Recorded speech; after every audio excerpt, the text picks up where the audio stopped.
Hello and welcome to our ESPN video series for camera coverage for soccer. Today we're going to be talking about camera 6, which is our low end zone camera. So your location for camera 6 is going to be on whatever end zone is opposite of how your high end zone is situated at your venue. That way you've got coverage for both goals.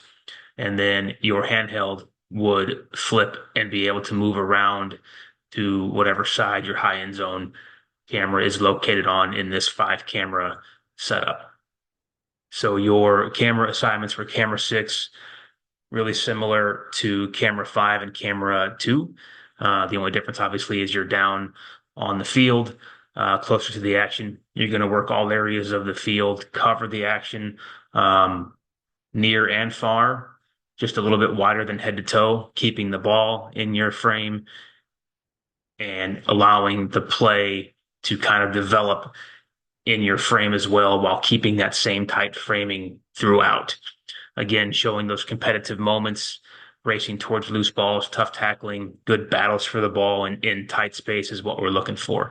And so you can see in these examples, just keeping that same framing throughout as they move the ball in and out of the box and being able to track those shots as needed on both the near side and the far side, being able to keep it in your frame, see the bend of the ball, and then going with those appropriate heroes as needed.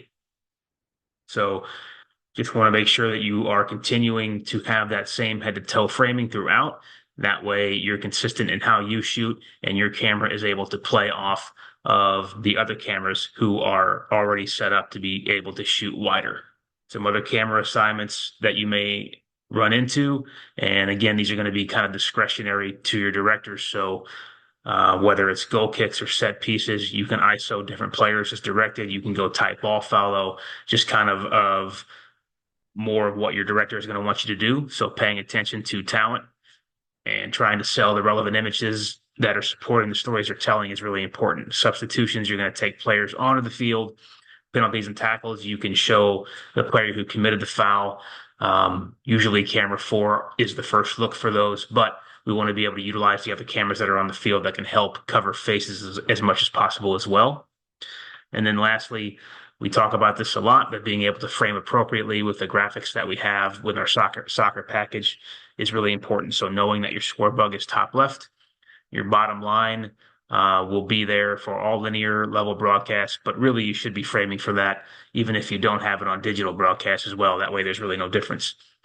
Lower thirds, you can keep the subject centered in your frame. And then anything other than that, whether it's tombstones or slabs, you really want to frame those more to the right of your frame to avoid covering up any part of their face with those graphics. And that will conclude our talk on camera 6 today. Best of luck on your next game. Thank you for watching.